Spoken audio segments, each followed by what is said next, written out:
কোন স্ট্যাটাসে কীভাবে তোমরা ক্লেম করবে, কাদের ক্লেম করতে হবে, কারা ক্লেম করতে পারবে না, কোন স্ট্যাটাসের কী মানে, সম্পূর্ণ তথ্য আজকের ভিডিওর মাধ্যমে তুলে ধরবো। ভিডিওটা প্রত্যেকের জন্য খুব ইম্পর্টেন্ট। ওকে, প্রথম যে স্ট্যাটাসটি, আচ্ছা প্রথমে তোমাদের বলে রাখি যে তোমাদের কি স্ট্যাটাসে শো হচ্ছে অবশ্যই তোমরা এখন বর্তমানে চেক করে কিন্তু কমেন্টে জানাবে। তো চলো, প্রথম যে স্ট্যাটাসটি সেটি হলো ফর ফার্দার ভেরিফিকেশন এবং under inquiry page income tax show করছে। তোমরা জানো 12 লাখ টাকার ওপরে যাদের ইনকাম বছরে, তাদেরকে ইনকাম ট্যাক্স দিতে হয়। যদি সে ইনকাম ট্যাক্স পেয়ার হয়ে থাকে তাহলে সে কিন্তু এই অন্নপূর্ণা যোজনার ফেসিলিটি পাবে না। তো প্রাথমিক যখন যাচাইকরণ করা হয়েছে তখনই তারা দেখতে পেয়েছে যে তুমি ইনকাম ট্যাক্স দাও।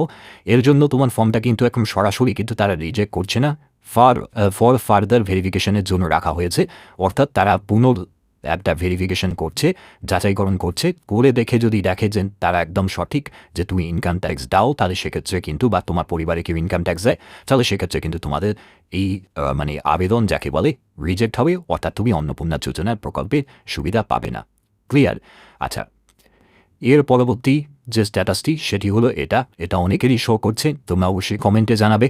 ফর ফার্দার ভেরিফিকেশন, এটাও এখানেও কিন্তু তাই, এবং under inquiry more than 3 rooms in urban area. দেখো, তুমি যদি রুরাল এরিয়া থেকে মানে গ্রামাঞ্চল থেকে বিলং করো তাহলে 3-এর বেশি রুম হলে সেক্ষেত্রে কোনো সমস্যা নেই, কিন্তু আরবান এরিয়া মানে শহরাঞ্চল থেকে যদি তোমার 3টের বেশি রুম থাকে তাহলে সেক্ষেত্রে কিন্তু তোমার এই প্রকল্পের সুবিধা তুমি পাবে না। এবং এর জন্য তোমাদের কিন্তু রিজেক্ট এখনও করেনি, তোমরা মানে যাকে বলে একটা ভেরিফিকেশন প্রসেসের মধ্যে রেখেছে, তারা সম্পূর্ণ যাচাইকরণ করবে। এর জন্য তোমরা চাইলে তোমাদের মিউনিসিপ্যালিটিতে যোগাযোগ করতে পারো, ঠিক আছে, সেখানে গিয়ে কথা বলতে পারো বা বিডিও অফিসে গিয়ে যোগাযোগ করতে পারো। যদি দেখো যে এই যে কন্ডিশনটা দিয়েছে এটা ভুলবশত দিয়েছে, তার জন্য তোমাদের যদি রিজেক্ট করে দেয়, মানে ফর্ম যদি রিজেক্ট হয়, তাহলে তোমরা ক্লেমও করতে পারো, ঠিক আছে। এখন বর্তমানে তোমার ক্লেম করে কোনো লাভ হবে না, মানে এখন ক্লেম করে কোনো জায়গা নেই, যদি রিজেক্ট হয় তখনই কিন্তু তুমি ক্লেমটা করতে পারো, ঠিক আছে। আচ্ছা, এর পরবর্তী হচ্ছে যদি তোমাদের স্ট্যাটাসে অ্যাপ্রুভ দেখায় তাহলে তোমরা নিশ্চিন্তে থাকো, তোমাদের কোনো সমস্যা নেই। অর্থাৎ তোমার অ্যাপ্রুভ মানে তোমার ফর্ম সম্পূর্ণ ঠিক আছে, তারা ভেরিফিকেশন করে দেখেছে তুমি একদম রাইট পারসন, যে অন্নপূর্ণা যোজনার জন্য তুমি যোগ্য, ঠিক আছে। তো তোমাদের যে কোনো সময় তোমাদের প্রকল্পে টাকা ঢুকে যাবে। ওকে, আচ্ছা আমরা পরবর্তী চলে যাই, পরবর্তী স্ট্যাটাসে। পরবর্তী যে স্ট্যাটাসটি সেটি হলো দেখতে পাচ্ছ যেখানে ফর ফার্দার ভেরিফিকেশন দিয়েছে এবং আন্ডার ইনকোয়ারিতে গভর্নমেন্ট এমপ্লয়ি দিয়েছে। তোমরা জানো যে যদি তুমি সরকারি চাকরি করে থাকো, তোমার পরিবারে কেউ যদি সরকারি চাকরি করে থাকে, তোমার তুমি যদি সরকারি আন্ডারটেকিং কোনো সংস্থায় যদি তুমি কাজ করে থাকো বা কাজ করছো, বা তুমি যদি একজন মানে পেনশনভোগী যদি হয়ে থাকো, তাহলে কিন্তু তারা এই প্রকল্পের আওতায় পড়ছে না। তো এই কন্ডিশনটাই কিন্তু তারা প্রাথমিক বিচার করে মানে যাচাই করে তারা দেখতে পেয়েছে। তো এর জন্য তারা কি করছে, তোমাদের ফর্মটাকে রিজেক্ট করেনি, সরাসরি ফর ফার্দার ভেরিফিকেশনের জন্য মানে পুনর্যাচাইকরণের জন্য রেখেছে।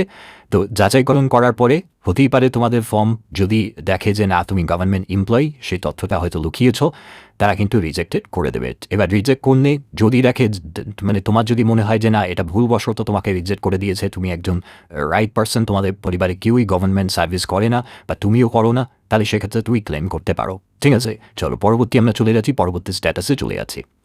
পরবর্তী স্ট্যাটাসে হচ্ছে ব্যাঙ্ক ভ্যালিডেশন ফেলিউর। দেখো এটাও কিন্তু অনেকে শো হচ্ছে, যেটা এরর কোড 1 এরর কোড 2 দিয়ে শো হচ্ছে। এখানে মানে হচ্ছে যাদের তোমাদের ব্যাংকের মানে তোমাদের ধরো কেওয়াইসি করা নেই, ব্যাংকে ধরো তোমার ডিবিটি লিঙ্ক করা নেই, তোমার ব্যাংকের সঙ্গে যে তথ্য সেখানে তোমার আধারের তথ্যর সঙ্গে মিলছে না, একটা মিসম্যাচ কন্ডিশন হয়ে যাচ্ছে। তো এই রকম কন্ডিশনে কিন্তু তাদের ব্যাঙ্ক ভ্যালিডেশন ফেলিউরটা কিন্তু শো করবে, ঠিক আছে। তো এই হচ্ছে মেন ব্যাপার, এবং এর জন্য তোমাদের কি করতে হবে, ব্যাংক ম্যানেজারের সঙ্গে কথা বলতে পারো। এছাড়া তোমাদের যেটা করতে হবে, তোমাদের যে ভিডিও অফিস বা মিউনিসিপ্যালিটি এরিয়া থেকে বা গ্রাম মানে তোমাদের যে পঞ্চায়েত অফিসে, সেখানে গিয়ে একবার তোমরা কথা বলতে পারো যে তোমাদের এরকম স্ট্যাটাসে শো হচ্ছে এবং করণীয়টা কী। তারাই কিন্তু তোমাদের এই ব্যাপারে তোমাদের একটা কিছু মতামত দিয়ে দেবে, ঠিক আছে। চলো পরবর্তী আমরা চলে যাচ্ছি। পরবর্তী হচ্ছে এখানে এটি হচ্ছে অনেকেরই শো করছে, সেটা হলো rejected and may be further verified. তো এখানে তোমাদের রিজেক্টেড করে দিয়েছে। যদি এরকম তোমাদের রিজেক্টেড করে দেয় তাহলে সেক্ষেত্রে কিন্তু তোমাদের কিন্তু কিছু করার থাকবে না। হ্যাঁ, তবে আর একটা জিনিস তুমি করতে পারবে, যদি তুমি দেখো জানো যে তোমার রিজেক্ট করার পেছনে কারণটা কি, এবং সেটা যদি ভুলবশত তারা যদি করে থাকে তাহলে তুমি ক্লেম করতে পারো। তুমি কি করবে, তুমি এখানে ক্লেম করতে পারো, ঠিক আছে? তোমরা সাইটে যাবে, সেখান থেকে ক্লেম করতে পারো। আর যদি তুমি জানোই যে তুমি ভুল তথ্য দিয়ে আবেদন করেছো এবং সেটা ধরা পড়ার পরে তারা রিজেক্ট করে দিয়েছে তোমার আবেদনকে, তাহলে সেক্ষেত্রে তুমি তো জেনেই গেলে, তাহলে তোমার ক্লেম করে কোনো লাভ হবে না, কারণ আবার তোমার সেই রিজেক্টই করে দেবে। বুঝাতে পারলাম? ব্যাপারটা হচ্ছে এটাই। এর পরবর্তী হচ্ছে যে বেনিফিশিয়ারি স্ট্যাটাস ডিটেলসে দেখো আন্ডার প্রসেস। দেখো তোমাদের যাদের আন্ডার প্রসেস দেখাচ্ছে না, তোমাদের কিন্তু এখন ভেরিফিকেশনই কমপ্লিট হয়নি, অর্থাৎ তোমাদের এখনও পর্যন্ত ভেরিফিকেশন কমপ্লিট হয়নি।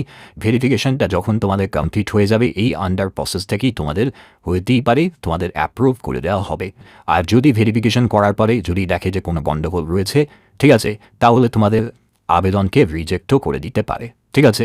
এবং যদি রিজেক্ট করে দেয়, সেটা যদি অন্যায্যভাবে রিজেক্ট করে দেয়, তাহলে তোমরা ক্লেমও করতে পারো, কোনো অসুবিধা নেই, ঠিক আছে? চলো আমরা পরবর্তী স্ট্যাটাসে চলে যাচ্ছি। আচ্ছা, পরবর্তী যে স্ট্যাটাসটি সেটি হলো ফর ফার্দার ভেরিফিকেশন। দেখো ফর ফার্দার ভেরিফিকেশানে কিন্তু কোনো রিজন দেয়নি।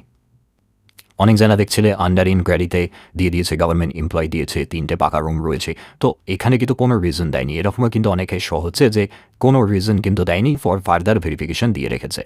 এটা মানেও হচ্ছে তোমাকে এখন কিছু করতে হবে না, বর্তমানে তোমাদের যেটা করতে হবে, নেক্সট স্ট্যাটাসের আপডেটটা তোমাকে নিতে হবে। সেটা তোমাদের ডে বাই ডে তোমাকে নিতে হবে। যে তোমাদের এখন যেটা হচ্ছে সেটা হলো অতিরিক্ত যে মানে যাচাইকরণ তারা করছে, যাচাইকরণ করার পরে তোমাদের হতেই পারে সেটাকে তোমাদের অ্যাপ্রুভ করে দিল বা তোমাদের রিজেক্ট করতে পারে, ঠিক আছে? তো এখন তোমাদের যেটা করণীয় সেটা হলো প্রতিদিন একবার করে হলো স্ট্যাটাসটা তোমরা চেক করবে। স্ট্যাটাস চেক করে তোমাদের পরবর্তী মানে নেক্সট আপডেটটা নেবে, ওকে? তো এখন কিন্তু এদের ক্ষেত্রে কোনো ক্লেম করার প্রয়োজন নেই। পরবর্তী হচ্ছে যে এটি হচ্ছে এরকমও কিন্তু অনেকে শো হচ্ছে ফর ফার্দার ভেরিফিকেশন।